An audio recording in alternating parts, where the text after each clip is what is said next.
જાફરાબાદના નાગેશ્રી ગામે ટોલનાકા નજીક સિંહણ અકસ્માતનો મામલો ગત રાત્રિએ અજાણ્યા વાહન ચાલકે સિંહણને હડફેટે લેતા સિંહણનું મોત નીપજ્યું. વનવિભાગે સિંહણનું મોત નીપજાવનાર આરોપીને ઝડપી પાડ્યો.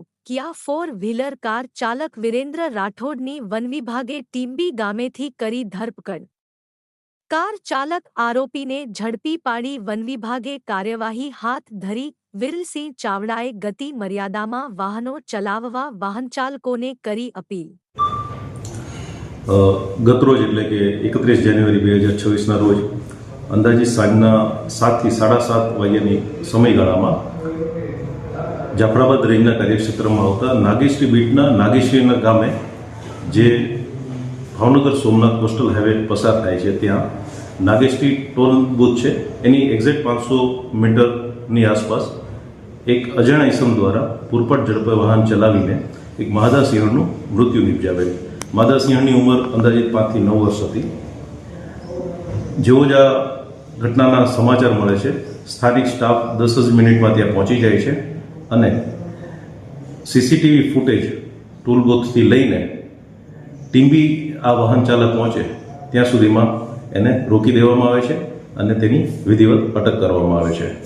આ વાહન ચાલક છે જેનું નામ છે વિરેન્દ્ર રાયસિંહભાઈ રાઠોડ, ઉંમર વર્ષ 30, જેઓ મૂળ વતની પણાદર કોડીનાના છે, જેઓ હાલે ગાંધીનગર ખાતે રહે છે અને પોલીસ આવાસ નિગમમાં કોન્ટ્રાક્ચ્યુઅલ સિવિલ એન્જિનિયર તરીકે ફરજ બજાવે છે. અને હવે શું કાર્યવાહી કરવામાં આવશે આની સામે? હાલ વન વિભાગ દ્વારા વાઇલ્ડલાઇફ પ્રોટેક્શન એક્ટની વિવિધ કલમો દાખલ કરીને ગુનો દાખલ કરવામાં આવે છે અને નામદાર કોર્ટે ખાતે પ્રોડ્યુસ કરવામાં આવશે. સતત આ પ્રકારની ઘટનાઓ બને છે, 2 સિંહોના મોત થયા, એક દીપડાના. વન વિભાગ હવે શું કાર્યવાહી કરશે? માર્ગ ઉપર સતત આ પ્રકારની ઘટના બને છે, વાહન ચાલકોને શું અપીલ કરશે?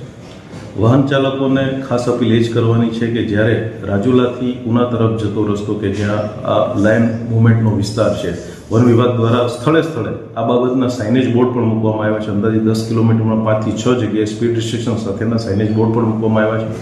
તો એ સાઇનેજ બોર્ડને ધ્યાને રાખીને ગતિ મર્યાદામાં વાહન ચલાવશે તો આ એક વન્યજીવ સિંહનો અમૂલ્ય વારસો આપણે જાળવી શકીશું.